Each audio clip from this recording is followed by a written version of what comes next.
Hello dear students, welcome to our YouTube channel Career Planet. Myself Shaili Gurwani, your chemistry mentor, and we are doing new pattern RBSC question bank. तो बच्चों आज हम start कर रहे हैं part ई से, ठीक है। ये लास्ट पार्ट है, मतलब पार्ट ई, इसका एक दो वीडियो और बनेगा, है ना। लेकिन सेक्शन जो है, ठीक है, section A B C D हमने क्लियर कर लिया है, कंप्लीट कर लिया है। नाउ टुडे सेक्शन ई से हम स्टार्ट कर रहे हैं, ठीक है। तो बच्चों इसमें लॉन्ग आंसर क्वेश्चंस है ना। आंसर आपको बड़ा लिखना है थियरी में, अगर थियरी है तो प्रॉपर तरीके से आंसर लिखना है। न्यूमेरिकल है तो प्रॉपर गिवन वैल्यू लिखना है, एक एक वैल्यू पुट करना है, कैलकुलेट करके ओवरऑल आंसर देना है, ठीक है। तो स्टार्ट करते हैं बच्चों क्वेश्चन नंबर 1 से। क्वेश्चन नंबर 1 है find percentage of Fe+2 and Fe+3 in Fe.96O1.00। अच्छा, एक क्वेश्चन जो सेक्शन में आपको ध्यान रखनी है कि बच्चों ये बड़े क्वेश्चन है ना, 3 नंबर का क्वेश्चन, 4 नंबर का क्वेश्चन, वो इसमें से बनेगा, ठीक है। अब इसने अगर सॉलिड स्टेट में से न्यूमेरिकल पूछा है, मतलब बोर्ड एग्जाम में भी सॉलिड स्टेट में से न्यूमेरिकल आने के चांसेस है ना। तो जहाँ से ये थियरी पूछ रहा है, जहाँ से ये रिएक्शन पूछ रहा है, तो पेपर उसी पैटर्न से बनेगा, है ना। मतलब न्यूमेरिकल इधर से है तो उधर न्यूमेरिकल आएगा सॉलिड स्टेट में से, ठीक है। ऐसा आपको ध्यान रखना है। So find percentage of Fe+2 and Fe+3 in Fe0.96O1.00, ठीक है। ये है बच्चों मेटल डेफिशिएंसी डिफेक्ट, है ना। मतलब अगर मैं आयरन ऑक्साइड को क्रिस्टलाइज करूं तो भाई Fe+2 होता है, O-2 होता है। तो जब हमने 9th-10th में फॉर्मूला सीखा था तब तो हमने ये सीखा था कि भाई Fe+2 O-2 और फाइनल फॉर्मूला FeO, है ना। अगर Fe और O का रेशियो देखें तो ये 1 है तो ये भी 1 होना चाहिए। लेकिन क्वेश्चन क्या कह रहा है कि नहीं, ऑक्सीजन 1 है तो Fe 0.96 ही है। ये तो आपने बनाने के लिए बनाया, ठीक है। वो ओरिजिनल है कि जब क्रिस्टलाइज करते हैं तो भाई वो वैसे ही क्रिस्टलाइज होता है ना। इन्हें नॉन स्टोइकियोमेट्रिक कंपाउंड्स बोलते हैं, ठीक है। डिफेक्टेड है, ठीक है, ये सब। तो अब ये कह रहा है कि भाई FeO में Fe+2 तो आपको दिख ही रहा है। अगर ऑक्साइड आयन 100 है तो Fe+2 96 है। अब वो पूछ रहा है कि Fe+3 कितने हैं। तो इस क्वेश्चन को करने के 2 पैटर्न हैं, मैं दोनों सिखा देती हूँ, आपको जो इजी लगे ना आप उससे सॉल्व कर लें, ठीक है। तो देखो पहली बात, क्वेश्चन समझ में आ गया तुम्हें कि बच्चों Fe 0.96 और ऑक्सीजन कितना है 1.00, मतलब late the number of oxide ion O-2 ion या ऑक्साइड आयन मैंने मान लिया कितना 100, ठीक है। अब देखो 1 पे 0.96 तो 100 पे कितना हो गया 96, ठीक है। Now number of Fe+2 ion, तो हम कहेंगे भाई स्टोइकियोमेट्री। यहाँ देख के तो ऐसा लग रहा है कंपाउंड का रेशियो देख के तो लग रहा है कि Fe+2 96 है। समझ में आ गया, ये 1 है तो ये 0.96 है, ये 100 है तो ये 96 है। तो भाई 100 पे 96 है तो गायब कितने हैं, तो मैं कहूँगी 4 गायब है, ठीक है। तो बच्चों missing number of missing Fe+2 बताओ। तो नंबर ऑफ मिसिंग Fe+2 तो मैं कहूँगी भाई 4 जने गायब है, ठीक है। 4 Fe+2 क्या है, मिसिंग है। अब तुम सोचो अगर एक Fe+2 बच्चों गायब होता है, एक Fe+2 गायब होता है तो +2 चार्ज जो है वहाँ गड़बड़ हो जाती है, वो चार्ज डिसबैलेंस होता है।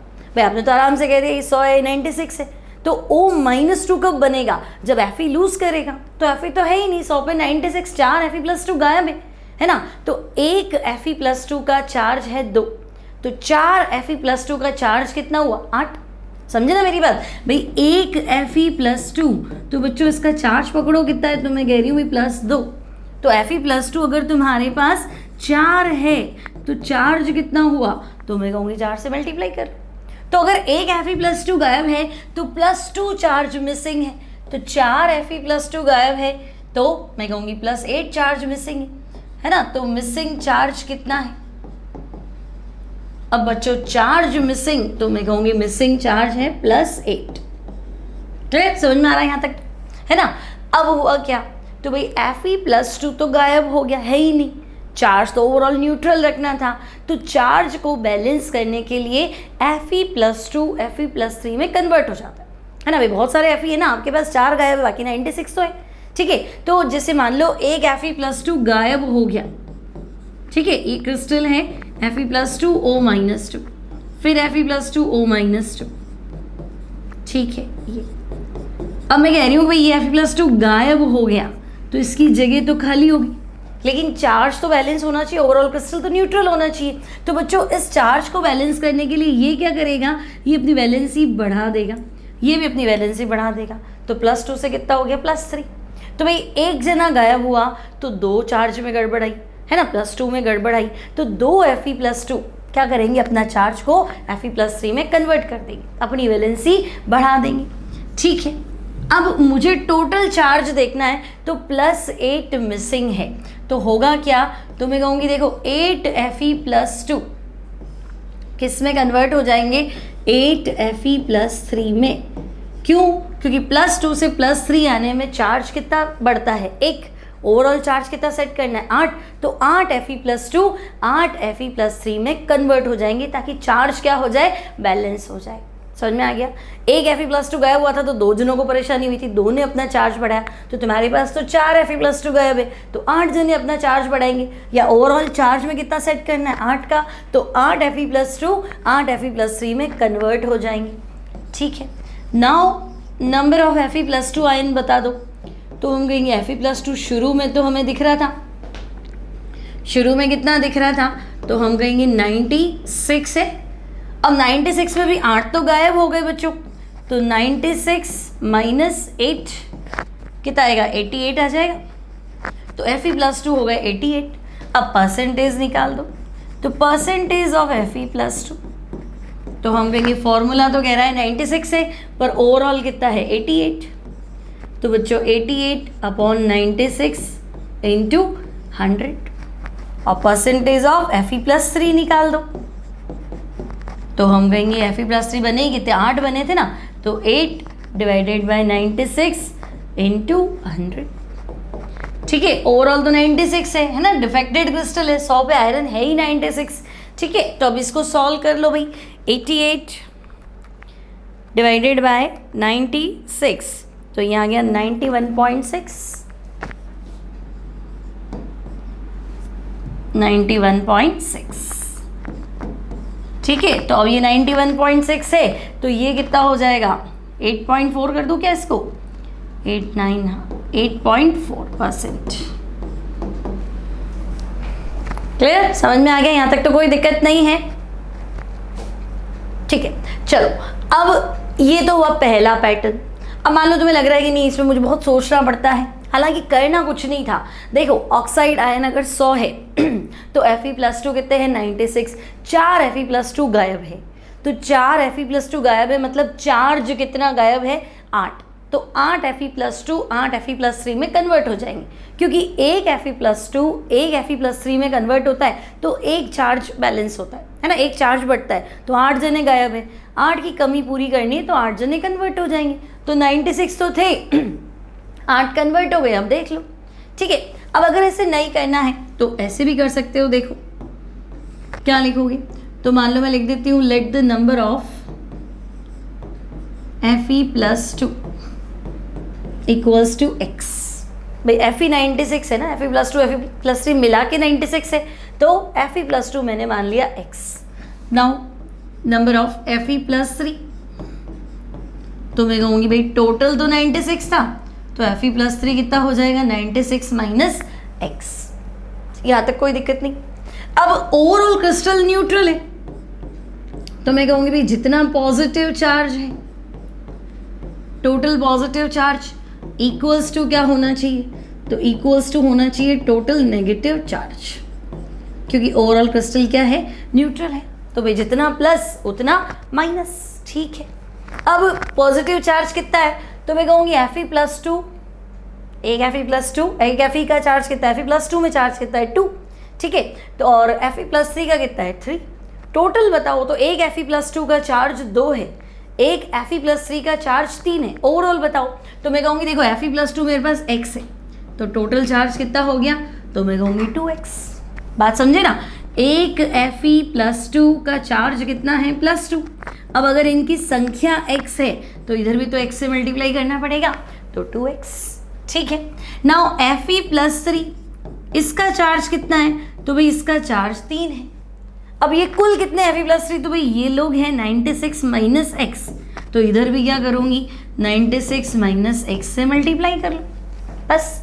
तो ये आ गया 2x, ये हो गया 3 into 96 minus X equals to, तो टोटल नेगेटिव चार्ज, तो देखो ऑक्साइड आयन O-2, तो O का चार्ज कितना है -2, टोटल मैंने 100 माना ना, उसको 96 माना है तो वो तो 100 हो गया है ना, शुरू की लाइन ये सेम रखनी, ठीक है। ऑक्साइड आयन जो है वो 100 है, तो अब एक ऑक्साइड का चार्ज -2 है, तो 100 का कितना हो जाएगा माइनस का 200, तो मैंने प्लस इक्वल्स टू माइनस लिखा है ना, तो माइनस लगाने की जरूरत, हाँ प्लस इक्वल्स टू माइनस है ना, तो ये -200, ठीक है। अब सॉल्व करो, तो अब ये आ गया मेरे पास 2x प्लस 6 3 ज़ा 18, 1 9 3 ज़ा 27, और ये कितना हो गया 288 माइनस 3x इक्वल्स टू -200, ठीक है। -200 लगाने की जरूरत नहीं है, 200 ही लिख दो, प्लस इक्वल्स टू माइनस है ना, तो पॉजिटिव चार्ज इतना है और नेगेटिव चार्ज 200 है, ठीक है। ये माइनस नहीं आएगा, ध्यान रखना, तो ये हो गया कितना 200। नाउ 2x माइनस 3x कितना हो गया माइनस का x, और ये उधर ले जाओ, तो 200 माइनस 288 है ना, तो x इक्वल्स टू कितना हो जाएगा बच्चों, तो मैं कहूँगी x इक्वल्स टू हो जाएगा माइनस का 88, minus x equals to minus 88, तो x हो जाएगा 88। अब x 88, तो Fe+2 कितना है, x ही तो है, तो 88 आ गया, और ये तो हो गया तुम्हारा Fe+2। अब Fe+3 कितना है, तो भाई वो है 96 माइनस x, तो 96 माइनस 88 करूँगी तो कितना बचेगा, 8 बचेगा ना, बस। अब परसेंटेज तो वापस वही है, समझ में आ गया है ना, तो इसको भी सेम कर सकते हो, भाई ऑक्साइड आयन 100 मान लो, Fe कितने हैं 96, Fe 96 में Fe+2 भी है, Fe+3 भी है, तो Fe+2 अगर x है तो Fe+3 96 माइनस x है। अब जितना पॉजिटिव चार्ज उतना नेगेटिव चार्ज, तो Fe+2 का चार्ज है 2, तो 2 इंटू एक्स, Fe+3 का चार्ज है 3, तो 3 into 96 minus X equals to total negative charge कर दो, तो negative charge 200, plus equals to minus, तो माइनस मेंशन नहीं करना, ठीक है। अब सॉल्व कर दोगे तो x की वैल्यू आ जाएगी, है ना, फिर Fe+3 भी आ जाएगा, और परसेंटेज का यही फॉर्मूला रहेगा, ठीक है। तो मेथड 1 और मेथड 2 जैसे भी आपको करना है। नाउ नेक्स्ट क्वेश्चन क्या है बच्चों, तो calculate total octahedral and tetrahedral voids in 0.5 mole HCP compound, ठीक है। तो भाई HCP पूरा का पूरा जो कंपाउंड है ना, HCP में जितने भी एटम्स है वो है 0.5 मोल, पूरा कंपाउंड 0.5 मोल है, ठीक है। अब क्या करें, तो टेट्राहेड्रल और ऑक्टाहेड्रल का तुम्हें नंबर बताना है, टोटल ऑक्टाहेड्रल एंड टेट्राहेड्रल मतलब संख्या में कितने वो बताना है, ठीक है। तो बच्चों number of moles of atom in HCP, तो हम कहेंगे भी पूरा कंपाउंड जो है वही हाफ मोल है, तो फिर नंबर ऑफ मोल्स भी कितने हुए 0.5 मोल, ठीक है।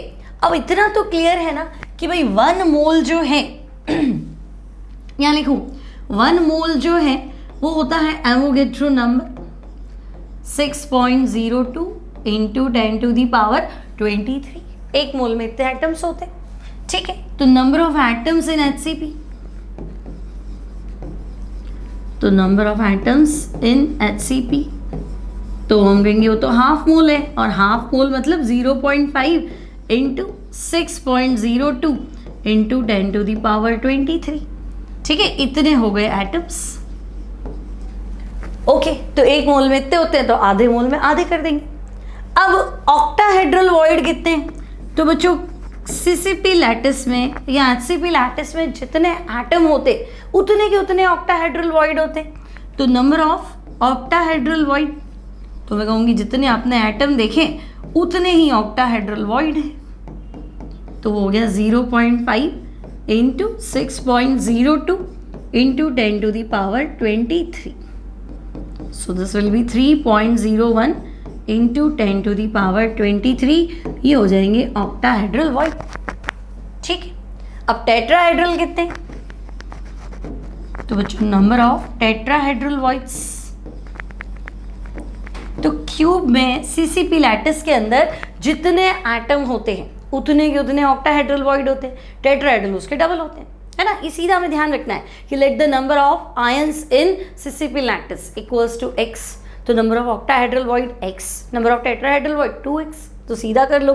तो नंबर ऑफ टेट्राहेड्रल वॉइड, तो मैं कहूँगी जितने एटम थे ना उसका डबल कर दो, तो 0.5 into 6.02 into 10 to the power 23 multiply with 2, तो अब ये तुम्हारा आंसर वापस 6.02 into 10 to the power 23 tetrahedral void. Clear, तो ये हो गया हमारा क्वेश्चन नंबर 1 कंप्लीट।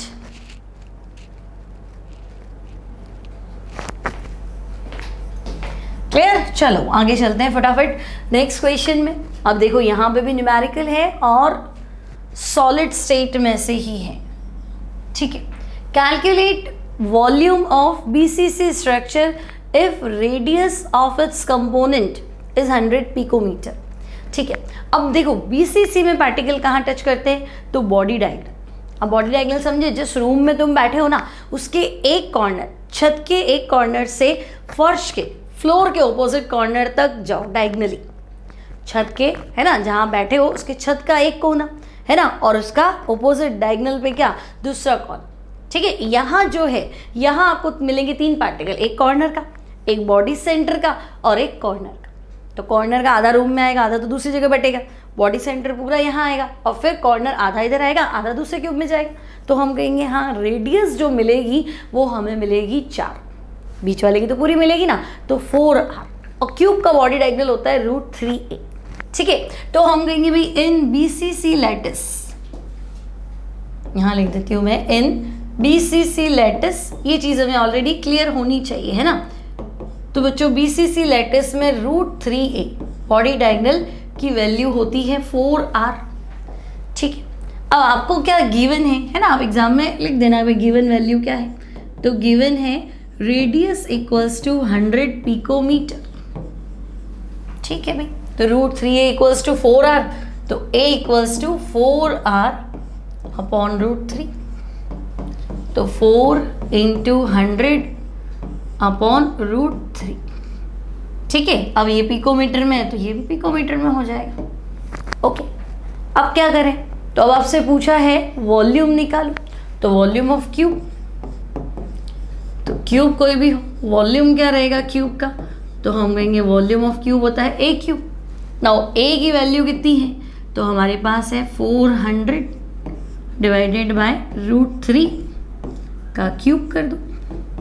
ठीक है, तो 4 का क्यूब कितना हो गया, 4 4 जा 16 और 16 4 जा 64, तो 64। 100 का क्यूब कितना हो गया, 10 की पावर 6 हो गया, है ना, 10 की पावर 2 और बाहर है 3, तो 10 टू द पावर 6 हो गया। और √3 का क्यूब, तो √3 इंटू 3 3 और 3 √3, बस इसको सॉल्व कर लो। तो भाई 64 डिवाइडेड बाय, सॉल्व कर लो बच्चों इसको, 64 डिवाइडेड बाय 3 करोगे तो 21.3 आएगा। फिर डिवाइडेड बाय क्या करोगे, √3 कितना होता है 1.732 होता है, तो 12.3 आएगा।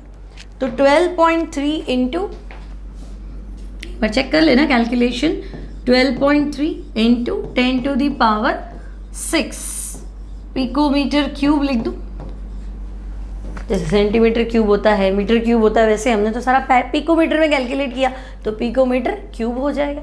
ठीक है, अब उसे नहीं पूछा है कि आप है ना वॉल्यूम सेंटीमीटर में बताओ या मीटर में बताओ या कैसे, तो आपको पिकोमीटर में ही निकालना है। ठीक है, उसमें ज़्यादा आपको चेंज नहीं करना है। चलो, ये तो हो गया आपका बीसीसी यूनिट सेल का वॉल्यूम निकालना। नेक्स्ट क्वेश्चन है calculate packing efficiency of FCC. तो एफसीसी की पैकिंग एफिशिएंसी निकाल लेते। ठीक है, तो देखो क्या करें, पहले हम एफसीसी यूनिट सेल बना लेते हैं।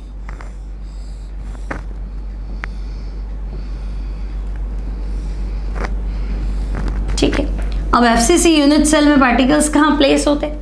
तो हम कहेंगे कॉर्नर पे तो होते ही, 8 पार्टिकल्स प्लेस्ड एट 8 कॉर्नर्स, और फेस के सेंटर पे होता है एक पार्टिकल ये, ठीक है। अब अगर ध्यान से देखो तो ये पार्टिकल टच करते हैं बच्चों फेस सेंटर वाले, है ना। तो मैंने लिख दिया, सबसे पहले एग्जाम में क्या लिखोगे, let the edge length of the cube,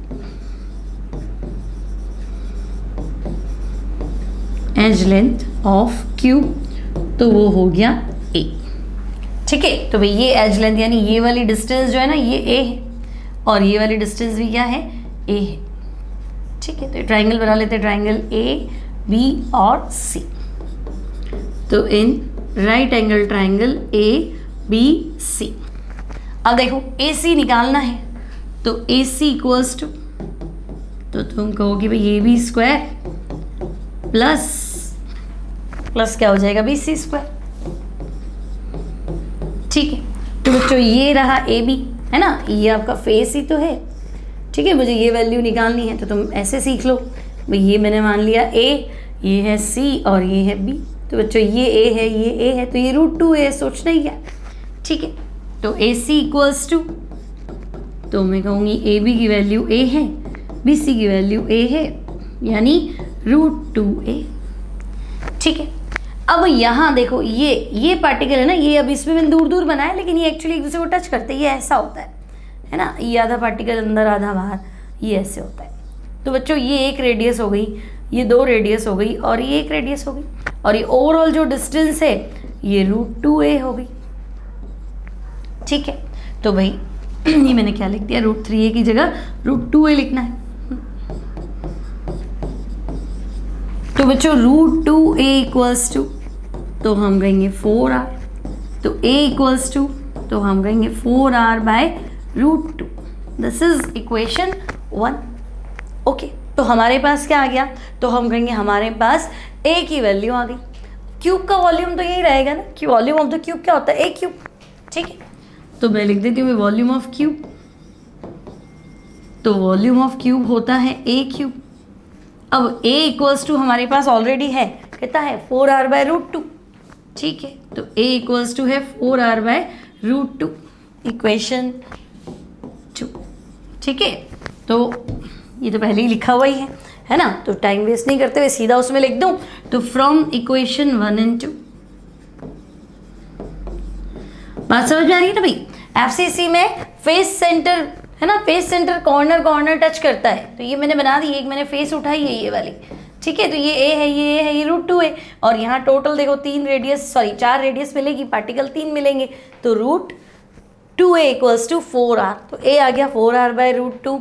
तो अब मुझे वॉल्यूम ऑफ क्यूब निकालना है, तो वॉल्यूम ऑफ क्यूब होता है a क्यूब यानी 4r बाय √2 का क्यूब, दिस इज इक्वेशन 3, ठीक है। अब ZFCC कितना होता है, मतलब ये एफसीसी यूनिट सेल बनाने में कितने पार्टिकल खर्च होंगे, तो मैं कहूँगी 8 कॉर्नर पे 8 होते हैं, कंट्रीब्यूशन 1/8 होता है, प्लस 6 फेसेस के सेंटर पे 6 होते हैं, कंट्रीब्यूशन 1/2 होता है। तो बच्चों 8 × 1/8 यानी 1, प्लस 6 × 1/2 यानी 3, तो टोटल पार्टिकल हो गए हमारे पास 4, ठीक है। तो मुझे लिखना चाहिए since FCC is made up of, FCC is made up of 4 particles, FCC जो है वो 4 पार्टिकल्स से बना हुआ है, ठीक है। So volume of FCC, sorry volume क्या, सो वॉल्यूम ऑफ 4 स्फीयर्स लिख देती हूँ,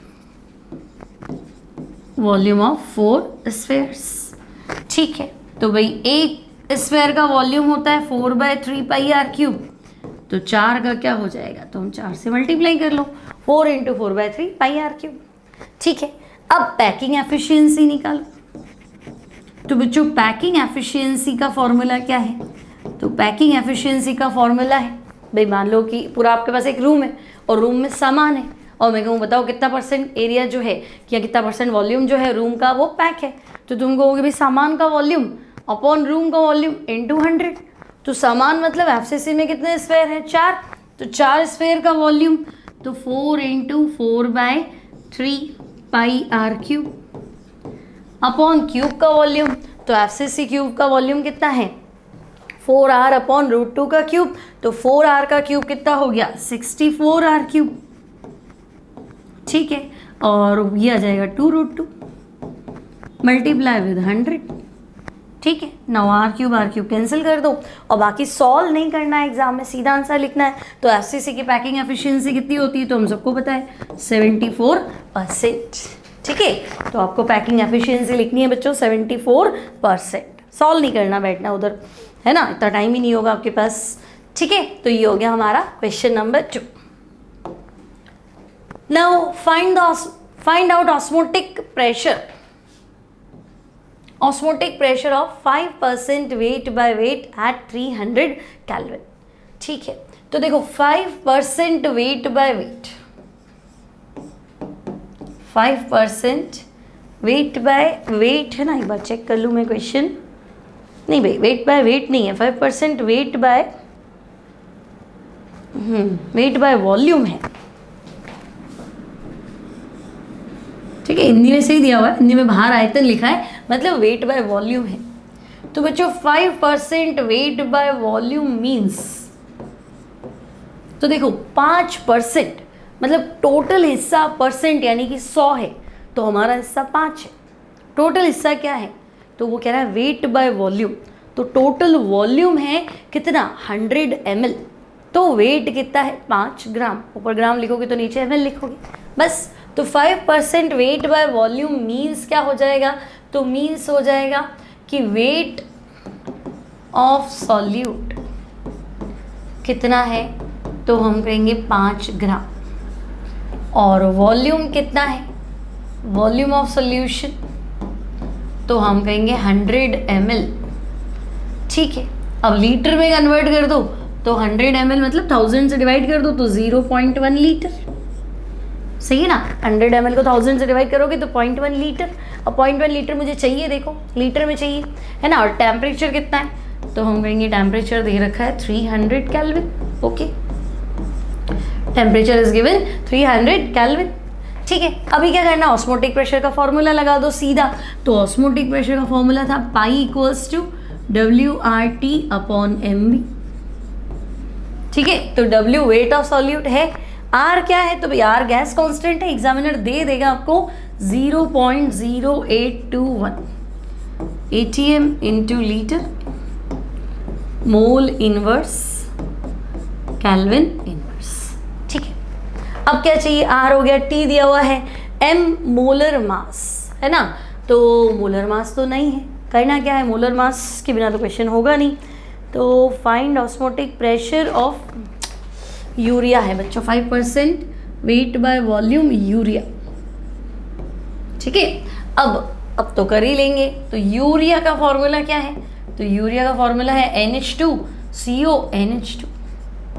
तो मोलर मास निकालो, तो आता है मोलर मास निकालना, नाइट्रोजन का मास होता है एटॉमिक मास 14, हाइड्रोजन का होता है 1 मल्टीप्लाई विद 2, अगेन कार्बन का होता है 12, ऑक्सीजन का होता है 16, नाइट्रोजन का वापस 14 और एक हाइड्रोजन का 1, 2 से मल्टीप्लाई कर लो, तो सॉल्व करोगे तो 60 आएगा, ठीक है। तो यूरिया का मोलर मास भी है और अब वॉल्यूम भी है हमारे पास, ठीक है। अब सारे डेटा अवेलेबल है, अब सॉल्व कर दो भाई। तो पाई इक्वल्स टू W, तो कितना रखूँ 5 ग्राम, R की value 0.0821, temperature 300 kelvin, molar mass 60, volume 0.1, ठीक है। सॉल्व तुम्हें करना है।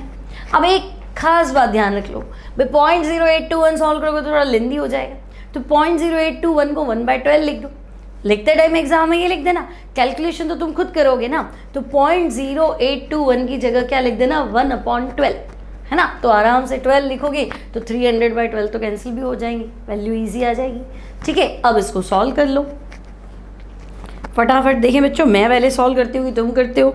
तो 5 मल्टीप्लाई विद 0.0821, ठीक है, मल्टीप्लाई विद 300 और डिवाइडेड बाय कितना है 60, अगेन डिवाइडेड बाय 0.1, तो ये आ रहा है 20.5, ठीक है। चेक कर लो इसको,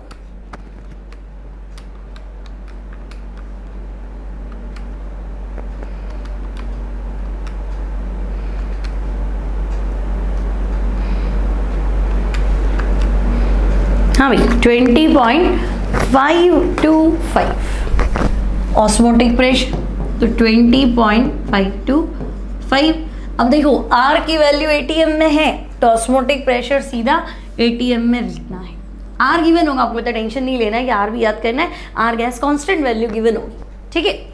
चलो अब नेक्स्ट क्वेश्चन की ओर चलते हैं बच्चों। नेक्स्ट क्वेश्चन क्या है हमारे पास, find out freezing point of 20% weight by weight glucose solution if KF है ये, KF of water is 1.86 kilo kelvin mole inverse, kelvin kilo mole inverse. अब देखो 20% weight by weight glucose solution, W/W glucose solution, ठीक है। तो भाई 20% मतलब पूरा सॉल्यूशन 100 ग्राम है और ग्लूकोज 20 ग्राम है ना। तो मैं लिख दूं भाई सॉल्यूट मास, सॉल्यूट यानी ग्लूकोज, ठीक है। तो भाई ग्लूकोज तो 20 ग्राम है, ओके, और परसेंट मतलब पूरा सॉल्यूशन कितना है, तो 20 ग्राम ग्लूकोज घोल दिया और पानी के अंदर, और पूरा जो मिक्स होके बना है उसका वेट कितना है, तो वो 100 ग्राम है। तो सॉल्यूशन मास, तो बच्चों सॉल्यूशन मास हो गया 100 ग्राम्स, ठीक है। अब मुझे चाहिए पानी कितना है, तो 20 ग्राम ग्लूकोज डाला पानी के अंदर, पूरा बना वो 100 ग्राम है, तो पानी तो 80 ग्राम ही हुआ ना, या सॉल्यूशन माइनस सॉल्यूट कर दो तो सॉल्वेंट आ जाएगा। तो सॉल्वेंट मास, ठीक है, तो सॉल्वेंट मास जो होगा दैट इज 80 ग्राम, सही है। 20 ग्राम ग्लूकोज 80 ग्राम पानी में मिलाओगे तभी तो पूरा 100 ग्राम बनेगा, इसमें तो कोई दो राय नहीं है, ठीक है। अब KF भी तुम्हें दे रखा है। अब क्या पूछा है, तो तुमसे पूछा है फ्रीजिंग पॉइंट बताओ, तो तुम्हें पता है पानी में ग्लूकोज मिलाया तो फ्रीजिंग पॉइंट कम हो जाएगा। वाटर का फ्रीजिंग पॉइंट कितना है, 0। अब कोई भी तुम नॉन वॉलेटाइल सॉल्यूट मिलाओगे तो फ्रीजिंग पॉइंट 0 नहीं है, अब 0 पे बर्फ नहीं जमेगी, 0 से नीचे जमेगी, डिप्रेस हो जाएगा, ठीक है। तो भाई फॉर्मूला लगाओ, तो हम कहेंगे फॉर्मूला था 1000 into KF into small w divided by capital W small m, ठीक है। तो delta TF equals to 1000, KF कितना है, तो भाई KF है 1.86, स्मॉल w ग्लूकोज कितना ग्राम है, तो 20 ग्राम, कैपिटल W 80 ग्राम, और मोलर मास m, तो भाई ग्लूकोज का मोलर मास C6H12O6, निकाल लोगे ग्लूकोज का मोलर मास, है ना। कार्बन का मास कितना होता है 12, 6 से मल्टीप्लाई कर लो, हाइड्रोजन का 1, 12 से मल्टीप्लाई कर लो, ऑक्सीजन का 16, 6 से मल्टीप्लाई कर लो। और याद होना चाहिए एग्जाम में इतना कैलकुलेट थोड़ा करोगे, ग्लूकोज का मोलर मास 180, तो पुट कर दो भाई 180। अभी यहाँ से आंसर निकालना पड़ेगा, तो 1000 into KF into small w divided by capital W small m, ठीक है। अब इसको सॉल्व करो, तो भाई 1000 मल्टीप्लाई विद 1.86 1860 हो गया, मल्टीप्लाई विद 20 37200 डिवाइडेड बाय 80, तो 465 डिवाइडेड बाय 180, तो ये हो गया 2.58, ठीक है। तो ये आ गया 2.58, एक सेकेंड चेक कर लेती हूँ, हाँ 2.58 आ रहा है, ठीक है।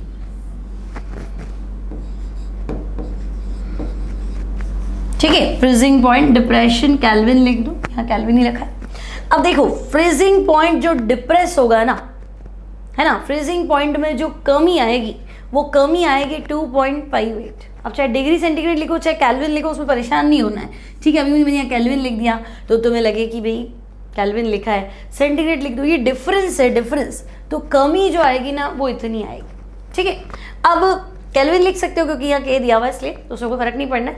अब मैं तुम्हें कह रही हूँ कि फ्रीजिंग पॉइंट बताओ, तो देखो बच्चों फ्रीजिंग पॉइंट ऑफ वाटर कितना है, तो हम कहेंगे भाई फ्रीजिंग पॉइंट ऑफ वाटर, पानी फ्रीज कितने पे होता है 0 डिग्री सेंटीग्रेड, और 0 डिग्री सेंटीग्रेड यानी 273 केल्विन, तो पहले हो रहा था 0 डिग्री सेंटीग्रेड, अब कुछ मिलाओगे तो फ्रीजिंग पॉइंट कम हो गया, कितना कम हुआ, तो 0 - 2.58 कर दो, चाहे कैल्विन में करना चाहते हो तो 273 माइनस 2.58, ये ध्यान रखना। अब यहाँ तो क्या बोर्ड एग्जाम है तो कैल्विन में आंसर निकालो, सेंटीग्रेड में निकालो, कोई फर्क नहीं पड़ना है।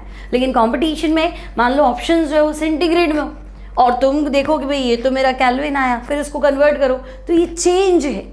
चेंज हमेशा क्या रहता है, कांस्टेंट रहता है, समझे ना भाई। $2 और $1 के बीच में जो डिफरेंस है वो कितना है, $1 का है।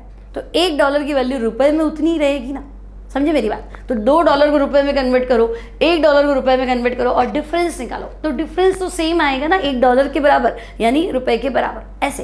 तो डिफरेंस में तुम्हें ये नहीं देखना कि कैल्विन है कि सेंटीग्रेड है ना। तो अब तुम्हें क्या करना है, फ्रीजिंग पॉइंट ऑफ सॉल्यूशन बताना है।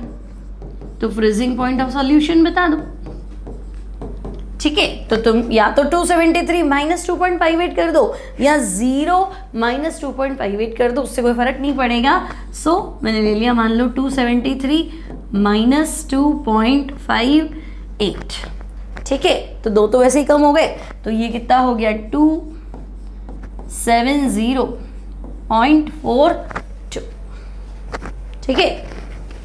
तो ये आ गया तुम्हारा फ्रीजिंग पॉइंट किसका, सॉल्यूशन का, कि भाई तुम्हारे पास इतना क्या बोलते हैं वाटर था, तुमने ग्लूकोज मिलाया तो फ्रीजिंग पॉइंट जो है वो डिप्रेस हो गया, ठीक है। अब फ्रीजिंग पॉइंट ऑफ सॉल्यूशन को तुम कैल्विन में लिख सकते हो, क्लियर, समझ में आ गया। तो ये न्यूमेरिकल थे दोनों चैप्टर सॉल्यूशन में से। चलो नेक्स्ट क्वेश्चन देखते हैं। तो फाइंड आउट, ओहो इसमें तो बहुत गलतियां है, फाइंड आउट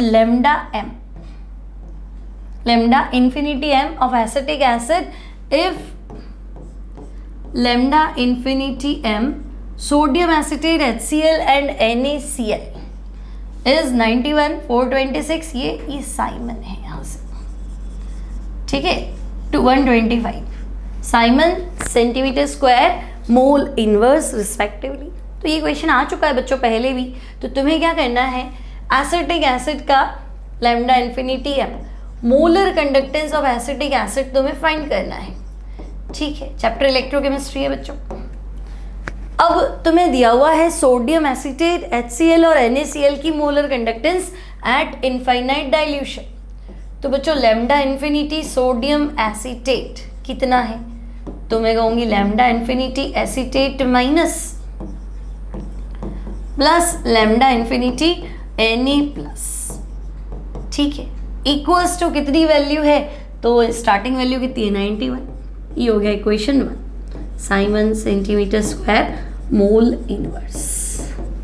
ओके, सेकेंड किसका दिया हुआ HCl का, तो भाई लैम्डा इन्फिनिटी HCl कितना होगा, तो मैं कहूँगी lambda infinity H plus lambda infinity Cl minus equals to, तो हमारे पास है 426 siemens centimetre square mole inverse. This is equation 2। और थर्ड क्या है NaCl, तो बच्चों लैम्डा इन्फिनिटी NaCl है ना। कोलराउस लॉ क्या कहते हैं, ओवरऑल इलेक्ट्रोलाइट की कंडक्टेंस कैटायन की कंडक्टेंस और एनायन की कंडक्टेंस का सम होती है। तो lambda infinity Na plus lambda infinity Cl minus equals to कितना है, तो भाई ये है 125।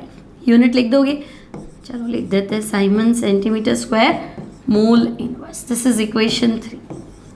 अब मुझे फाइंड करना है एसिटिक एसिड का कंडक्टेंस, मतलब मुझे चाहिए एसिटेट आयन CH3COO माइनस और H प्लस, है ना, लैम्डा इन्फिनिटी H प्लस और लैम्डा इन्फिनिटी CH3COO माइनस, बस मेरा काम हो जाएगा। तो भाई एसिटेट आयन तो ये रहा इक्वेशन 1 में, H प्लस आयन ये रहा इक्वेशन 2 में, लेकिन जब मैं इक्वेशन 1 और 2 को ऐड करती हूँ तो NaCl एक्स्ट्रा है, तो थर्ड वाली इक्वेशन को माइनस कर दो।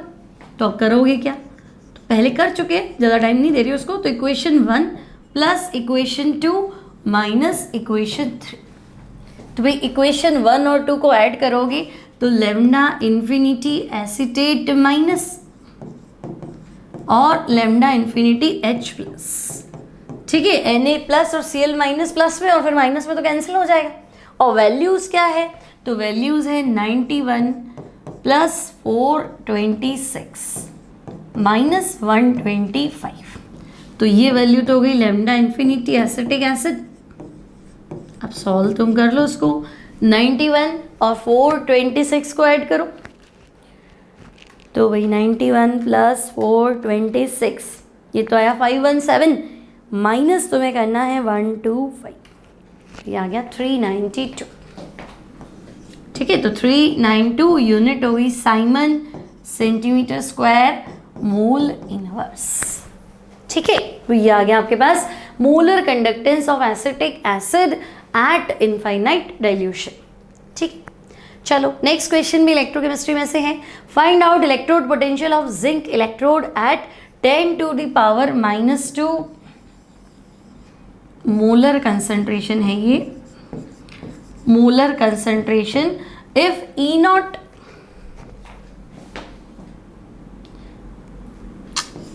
E0 zinc plus 2 zinc. ठीक है, जिंक इलेक्ट्रोड का रिडक्शन पोटेंशियल दे रखा है माइनस का 0.76 वोल्ट। ठीक है, तो E0 जिंक प्लस 2 जिंक जो है दैट इज माइनस का 0.76 वोल्ट। ठीक है, अब क्या करना है, तो अब तुम्हें जिंक इलेक्ट्रोड का पोटेंशियल फाइंड करना है। अब देखो बहुत बार बच्चे पूछते हैं कि आपने रिडक्शन वाली इक्वेशन क्यों लिखी है ना, ऑक्सीडेशन लिख देते। तो देखो स्टैंडर्ड जो आईयूपीएसी मानता है ना वो एसआरपी को लेके चलता है, स्टैंडर्ड रिडक्शन पोटेंशियल। तो जब कुछ नहीं दिया हुआ और आपके पास चॉइस है पोटेंशियल निकालो, तो आपको हमेशा एसआरपी निकालना है, रिडक्शन पोटेंशियल। तो भाई जिंक इलेक्ट्रोड में रिडक्शन होगा तो हम कहेंगे जिंक प्लस 2 किस में कन्वर्ट होगा, 2 इलेक्ट्रोड लेके और जिंक में कन्वर्ट हो जाएगा, है ना। मैं अगर मैं जिंक इलेक्ट्रोड को डिप करूंगी तो पक्का है कि वो Zn प्लस 2 में कन्वर्ट होगा, वो भी सही है, लेकिन वो ऑक्सीडेशन पोटेंशियल है, इसने तो बोला ही नहीं ऑक्सीडेशन पोटेंशियल निकालो, तो इसे तो ये भी नहीं बोला आरपी निकालो रिडक्शन पोटेंशियल। लेकिन स्टैंडर्ड सिचुएशन क्या है, तो वो एसआरपी है, सबका रिडक्शन पोटेंशियल ही निकालना होता है। ठीक है, तो हमने रिडक्शन वाली इक्वेशन लिख दी। अब बच्चों नर्न्स इक्वेशन लगा दो। तो नर्न्स इक्वेशन क्या थी, तो हम कहेंगे E cell equals to E nought cell minus 0.0591 upon कितने इलेक्ट्रॉन ट्रांसफर हो रहे हैं 2 लॉग बेस 10, सॉलिड का एक्टिव मास 1 और रिएक्टेंट हो गया जिंक प्लस 2। ठीक है, नाउ ई सेल मतलब हम रिडक्शन पोटेंशियल निकाल रहे हैं जिंक प्लस 2 जिंक। तो ई नॉट सेल तो वो दे रखा है कितना, माइनस का 0.76 minus 0.0591 divided by 2 log base 10 1 upon concentration कितना है जिंक प्लस 2 का, तो वो है 10⁻⁻²। अब 10⁻⁻² ऊपर आ जाएगा प्लस 2। ठीक है, तो आगे ले लेते हैं इसको। तो देखो E cell equals to E nought cell तो यही था माइनस का 0.76 माइनस 0.0591 डिवाइडेड बाय 2, 10⁻² है, पावर आगे आ जाएगी 2 log 10 बेस 10। ठीक है ना बच्चों, ये सॉल्व करना जो आता है आपको log 10⁻²। ठीक है ना, तो log में पावर आगे आ जाएगी, सो दिस विल बी 2 log 10। ठीक है, और बेस 10 रहता है और log 10 की वैल्यू 1 है, तो दिस इज 2। नाउ तो हम कहेंगे और लिख देती हूँ, चलो एक step, E cell equals to minus 0.76 multiply with 0.0591 divided by 2 multiply with 2। ठीक है, अभी 2 कैंसिल कर लो, है ना। तो अब तो कहीं कुछ मिसिंग है, अच्छा माइनस लिखना भूल गए।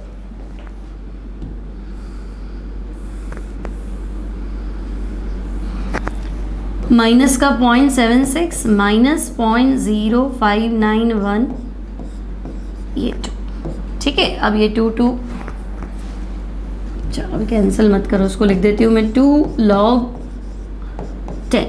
ओके, तो माइनस 0.76 0.0591 है ना, इसको कैंसिल नहीं किया है भाई, ये 2। ठीक है, थोड़ा गड़बड़ हो गया, ये 2 और ये 2। नाउ मल्टीप्लाई करने से क्या हुआ, 2 कैंसिल हो गया।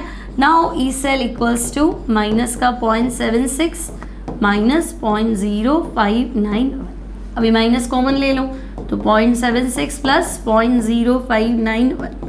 अब सॉल्व तो कर लोगे तुम, है ना। तो 0.76 में क्या ऐड करना है, 0.0591, तो ये बनेगा 0.81। हाँ 0.81 बन जाएगा, ये 0.0591 माइनस में है ना 0.81 वोल्ट। ठीक है, सो this will be your final answer. तो समझ में आ गया इलेक्ट्रोड पोटेंशियल कैसे फाइंड करना है। ठीक है, चलो अब आगे बढ़ते हैं नेक्स्ट क्वेश्चन की ओर। So prove that time required for 75% completion of first order reaction is double than 50% completion। तो भाई T75 जो है, अच्छा प्रूफ क्या करना है, तो प्रूफ आपको करना है T75 है ना, 75% पूरा होने में लगने वाला टाइम 50% हाफ लाइफ पीरियड का क्या होता है, डबल होता है ना। Time required for 75% completion of first order reaction is double than 50% completion, यानी T75 is 2 times of T50। Simple सा क्वेश्चन है बच्चों। अब देखो 75% कंप्लीट हो गया है ना, केमिकल काइनेटिक्स का क्वेश्चन है। अब अगर रिएक्शन बच्चों 75% कंप्लीट हो गई तो मैं शुरू में मान लूँ 100 और A माइनस एक्स मतलब बचा हुआ ए होता है, ए क्या होता है, इनिशियल कंसंट्रेशन ऑफ रिएक्टेंट, तो परसेंटेज चल रहा है तो शुरू में हो गया 100। अब 75% रिएक्शन कंप्लीट हो गई तो बचेगा कितना, ए माइनस एक्स मतलब रिमेनिंग अमाउंट रिएक्टेंट का, तो हम कहेंगे 100 लिया था 75% खत्म हो गया तो बचेगा कितना 25। बस अब फॉर्मूला तो आता ही है आपको, K इक्वल्स टू क्या है, तो मैं कहूँगी 2.303 डिवाइडेड बाय टाइम यानी कि T75 log base 10 A upon A minus x. चलो वैल्यू पहले फॉर्मूला लिख देते हैं, A upon A minus x. Now T75 कितना हो जाएगा, तो ये हो जाएगा बच्चों 2.303 upon K log base 10 100 upon 25। ठीक है, तो 100 अपॉन 25 कितना हो गया, लॉग 4। बस अब लिख दो, तो T75 equals to 2.303 divided by K। अभी log 4 को ऐसे लिख सकते हैं क्या, log 2 की पावर 2, log 2 आगे आ जाएगा, तो T75 equals to 2.303 divided by K, 2 आगे आ जाएगा और log 2 की वैल्यू सीधी रख दो 0.3010। ठीक है ना, इतना हमें पता होना चाहिए भाई, log गिवन होगा टेंशन मत करो, log 2 की वैल्यू एग्जाम में गिवन होगी 0.3010। तो ये आ गया मेरा इक्वेशन नंबर। ठीक है, सॉल्व नहीं करने बैठना है, यूँ नहीं एग्जाम में इसको भी सॉल्व करने बैठ जाओ, इतना समय नहीं है, पूछा ही नहीं उसने, तो बस आपको यहीं तक रखना है। अब ये कह रहा है T50 निकालो, तो बच्चों देखो फॉर 50% कंप्लीशन मतलब हाफ लाइफ ही तो पूछ रहा है, तो बच्चों हाफ लाइफ का फॉर्मूला सीधा लिख दो ना, T50 क्या था 0.693 डिवाइडेड बाय K इक्वेशन 2। अब हमें क्या करना है, इन दोनों में रिलेशन बताना है ना, तो इक्वेशन 1 अपॉन क्या कर दो, इक्वेशन 2।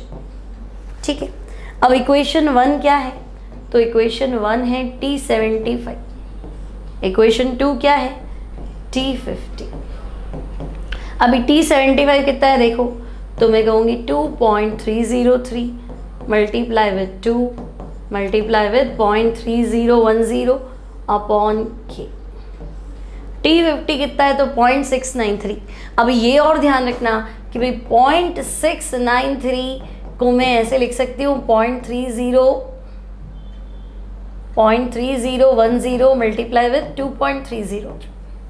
0.693 कहाँ से आता है, 0.3010 को मल्टीप्लाई कर दो 2.303, तो बहुत इजी हो जाएगा हमारे लिए।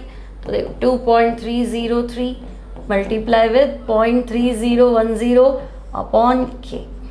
ठीक है, अब तो सॉल्व ही करना है, सिंपल।